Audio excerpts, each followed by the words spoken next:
স্বল্পমেয়াদী ও উচ্চ ফলনশীল ব্রি ধান ৮৯ আবাদ করে সফল হয়েছেন পাবনার ঈশ্বরদী উপজেলার চাষিরা।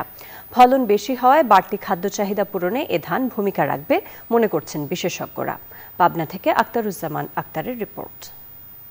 ২০১৮ সালে বাংলাদেশ ধান গবেষণা ইনস্টিটিউট উদ্ভাবিত ব্রি ধান ৮৯-এর পরীক্ষামূলক চাষ হয়। প্রথমবারেই আশাতীত ফলন পান চাষি। এর ধারাবাহিকতায় চাষিদের মধ্যে এ জাতের ধান ছড়িয়ে দেওয়া হয়। ৮৯ ধান আবাদ করছি ১৪-১৫ বিঘা। এই ধানটা ফলন ভালো এবং জীবনকাল কম, আমাদের লাভ বেশি, এই জন্য আমরা এই যে ৮৯ ধানটা করছি। এবারে বড় মৌসুমে পাবনায় ৫,৭০০ হেক্টর জমিতে ব্রি ধান ৮৯ চাষ হয়েছে। ২৯ জাত, যেখানে ডিউরেশনটা অনেক বেশি, প্রায় ১৬০ দিন, সেখানে যদি আমরা আমন ধানের সঙ্গে সরিষা করে বোরোতে যাই তাহলে একটু সমস্যা হয়।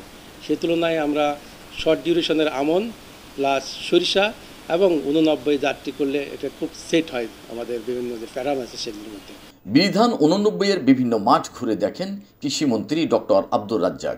বাড়তি খাদ্য চাহিদা পূরণে ব্রি ধানের মতো উচ্চ ফলনশীল ও আধুনিক জাত আবাদের পরামর্শ দেন তিনি। আমাদের যে প্রতি বছর ২০ লক্ষ ২৫ লক্ষ নতুন মুখ যোগ হইতেছে, জনসংখ্যা বাড়ছে, এই জনসংখ্যার খাদ্য সংকট মোকাবেলা করার জন্য আমাদেরকে উৎপাদন বৃদ্ধি করতে হবে।